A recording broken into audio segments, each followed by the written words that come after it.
सृष्टि के आरंभिक काल में जब देवता, ऋषि और मानव अपने अपने कर्मों में लगे थे, तब सूर्यलोक में एक अद्भुत घटना घटने वाली थी।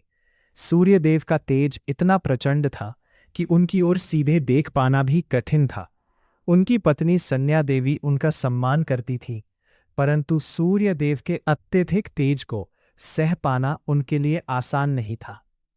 समय बीतता गया और संध्या देवी के मन में एक पीड़ा जन्म लेने लगी।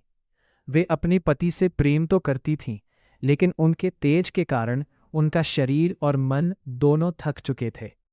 एक दिन उन्होंने अपनी छाया से कहा, मैं कुछ समय के लिए तपस्या करने जा रही हूं। तुम मेरी जगह सूर्यलोक में रहो और किसी को यह रहस्य मत बताना।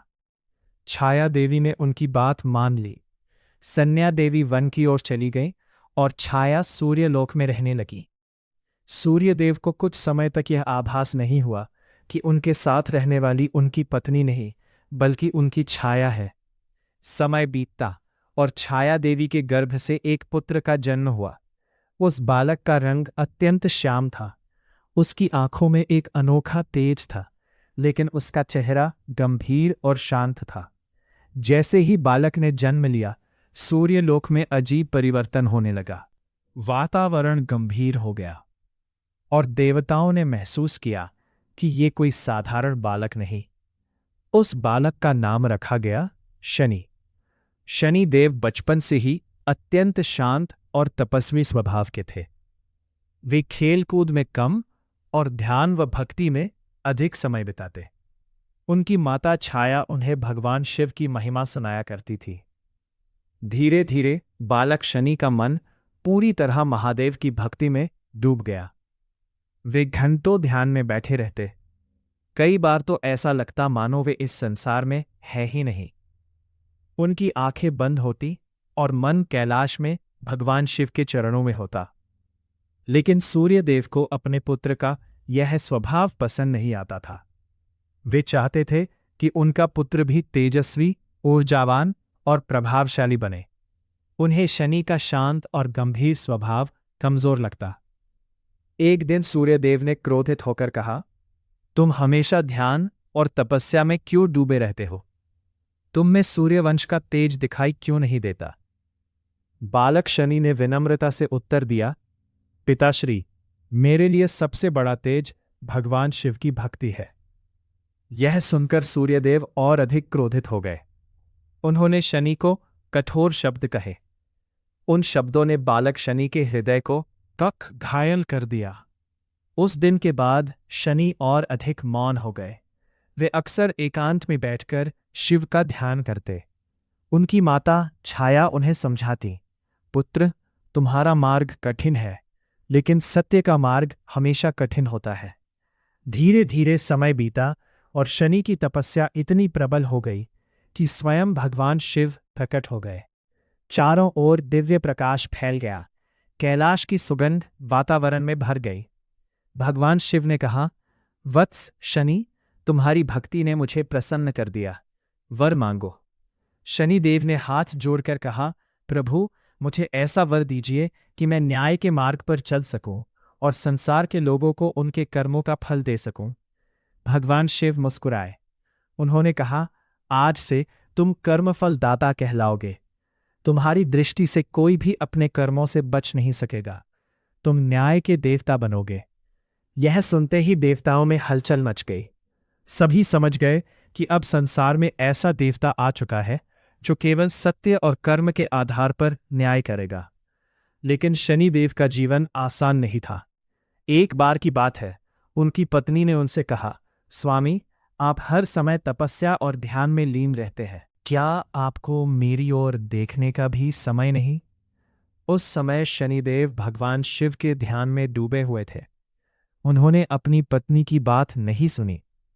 उनकी पत्नी को यह अपमान लगा। क्रोध में आकर उन्होंने शाप दे दिया, आज से जिस पर भी आपकी दृष्टि पड़ेगी उसका अनिष्ट होगा। जब शनिदेव का ध्यान टूटा तो उन्हें बहुत दुख हुआ। उन्होंने अपनी पत्नी से क्षमा मांगी, लेकिन शाप वापस नहीं लिया जा सका। उस दिन से शनिदेव हमेशा सिर झुकाकर रहने लगे। वे किसी को सीधे नहीं देखते थे, क्योंकि वे किसी का अनिष्ट नहीं चाहते थे। समय बीतता गया। एक दिन कैलाश पर माता पार्वती ने भगवान गणेश को जन्म दिया। पूरा कैलाश उत्सव में डूबा हुआ था। सभी देवता बाल गणेश को आशीर्वाद देने आए। शनिदेव भी वहां पहुंचे, लेकिन वे दूर खड़े रहे।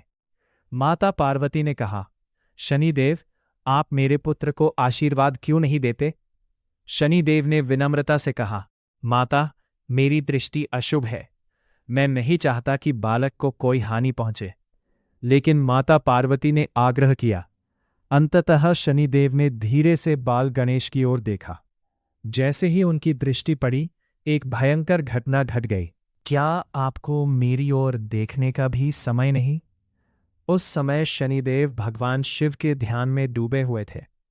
उन्होंने अपनी पत्नी की बात नहीं सुनी। उनकी पत्नी को यह अपमान लगा। क्रोध में आकर उन्होंने शाप दे दिया, आज से जिस पर भी आपकी दृष्टि पड़ेगी उसका अनिष्ट होगा। जब शनिदेव का ध्यान टूटा तो उन्हें बहुत दुख हुआ। उन्होंने अपनी पत्नी से क्षमा मांगी, लेकिन शाप वापस नहीं लिया जा सका। उस दिन से शनिदेव हमेशा सिर झुकाकर रहने लगे। वे किसी को सीधे नहीं देखते थे, क्योंकि वे किसी का अनिष्ट नहीं चाहते थे। समय बीतता गया। एक दिन कैलाश पर माता पार्वती ने भगवान गणेश को जन्म दिया। पूरा कैलाश उत्सव में डूबा हुआ था। सभी देवता बाल गणेश को आशीर्वाद देने आए। शनिदेव भी वहां पहुंचे, लेकिन वे दूर खड़े रहे। माता पार्वती ने कहा, शनिदेव, आप मेरे पुत्र को आशीर्वाद क्यों नहीं देते? शनिदेव ने विनम्रता से कहा, माता, मेरी दृष्टि अशुभ है। मैं नहीं चाहता कि बालक को कोई हानि पहुंचे। लेकिन माता पार्वती ने आग्रह किया। अंततः शनिदेव ने धीरे से बाल गणेश की ओर देखा। जैसे ही उनकी दृष्टि पड़ी, एक भयंकर घटना घट गई।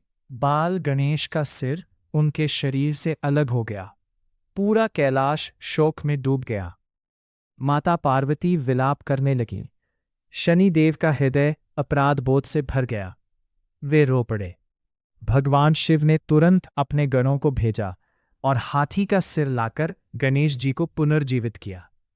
तभी से गणेश जी गजानन कहलाए। लेकिन उस घटना के बाद शनिदेव का दर्द और बढ़ गया। वे स्वयं को दोष देने लगे। उन्होंने संसार से दूरी बना ली और भी कठोर तपस्या में लीन हो गए। लोग उनसे डरने लगे। जहां भी उनका नाम लिया जाता, लोग भयभीत हो जाते। लेकिन बहुत कम लोग यह समझ पाए कि शनिदेव क्रूर नहीं बल्कि न्यायप्रिय है। वे किसी को बिना कारण कष्ट नहीं देते। वे केवल मनुष्य के कर्मों का फल देते हैं। यदि कोई व्यक्ति अहंकार करता, दूसरों को दुख देता, छल करता या अधर्म के मार्ग पर चलता, तो शनिदेव उसे उसके कर्मों का परिणाम अवश्य दिखाते। लेकिन जो व्यक्ति सच्चा, मेहनती और ईमानदार होता, उस पर शनिदेव विशेष कृपा करते। धरती पर एक गरीब किसान रहता था। वह अत्यंत मेहनती और शिवभक्त था। उसके पास धन नहीं था, लेकिन उसके मन में संतोष था।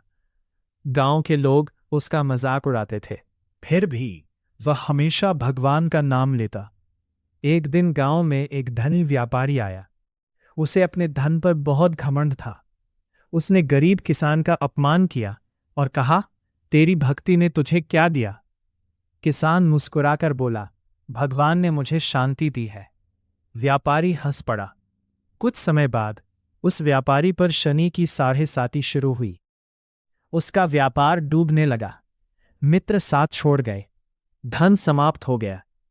वह परेशान होकर मंदिर पहुंचा। वहीं उसे वही गरीब किसान मिला।